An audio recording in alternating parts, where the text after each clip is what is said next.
I find that Secret Invasion has two storylines that can be complete storylines in and of themselves. And I believe I'm not a big comics expert, but I believe the original comic version of Secret Invasion, the Skrulls came to Earth because their religious leaders had a vision that their new home world was going to be on this green world or this blue world. And in the vision, either the vision said it was Earth or they decided it was Earth. And so that was the rationale for them coming and doing and conducting their secret invasion. They were going to take over Earth because it was their religious leaders saw it in a vision that that was supposed to be their new home world. Of course, Marvel took liberties. They did not want to go with original rationale, but they wanted the secret invasion.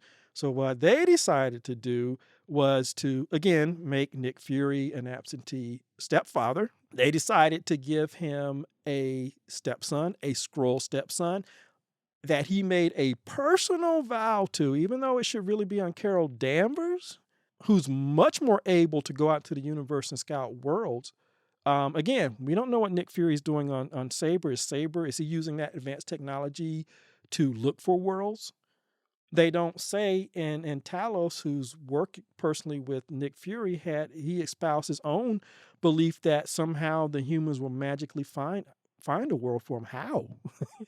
The only humans that are in position to do that are maybe the ones that are working on the station. And again, we're not even told what the hell Nick is doing on the station. But I digress. His son is mad with him for breaking his promise, and so now he's going to wreck the house.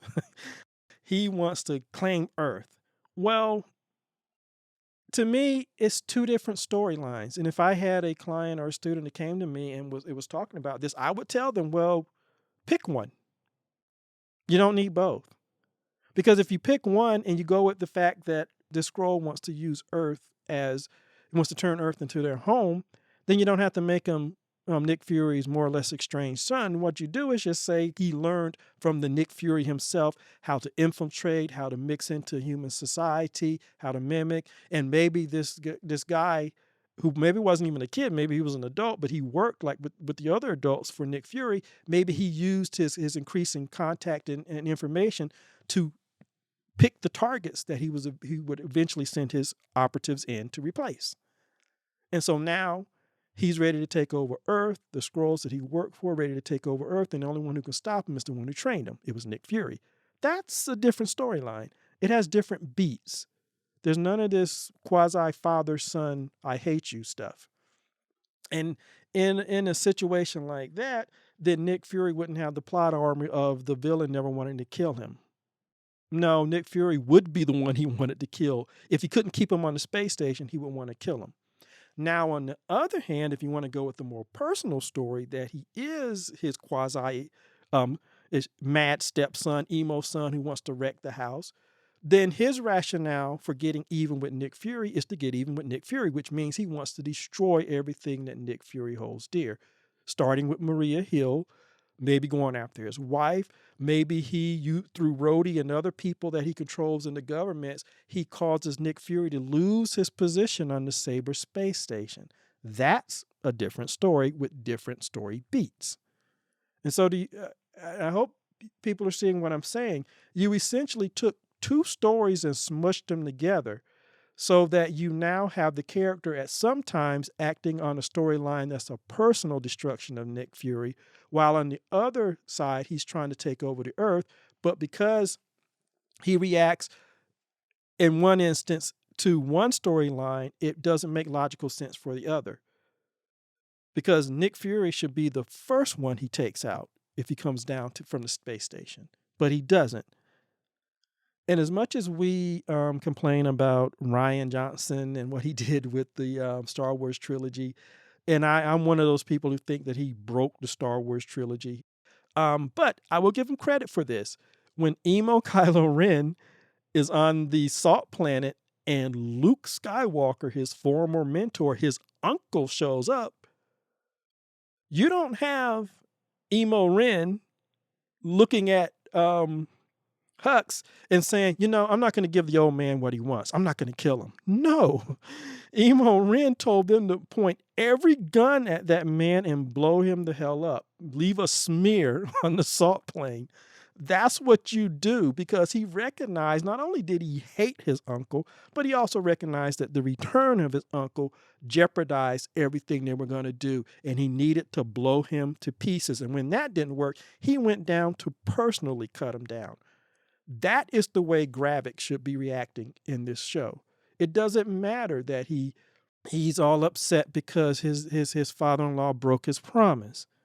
Nick Fury is the last person you want there, and you should have killed him in that first scene if this was a more logical story.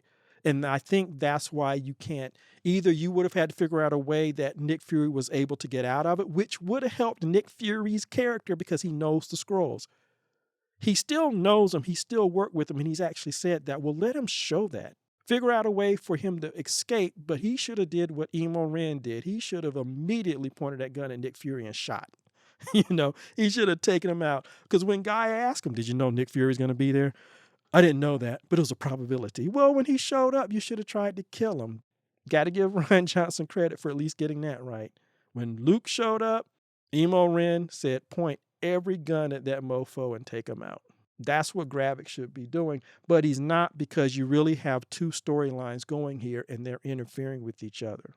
Either one are perfect on their own.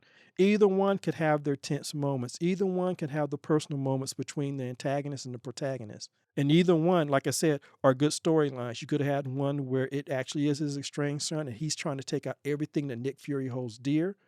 That's a much more personal storyline and attack. Or he's a protege who was part of that initial group that worked with Nick Fury, and he used that access to start picking his targets and key officials that he was going to have Skrulls replace because he had an ultimate goal of taking over Earth. That's a classic storyline, and that would have had a different beat, but Marvel decided to mush them together and give us this storyline while at the same time cutting the legs out from under Nick Fury.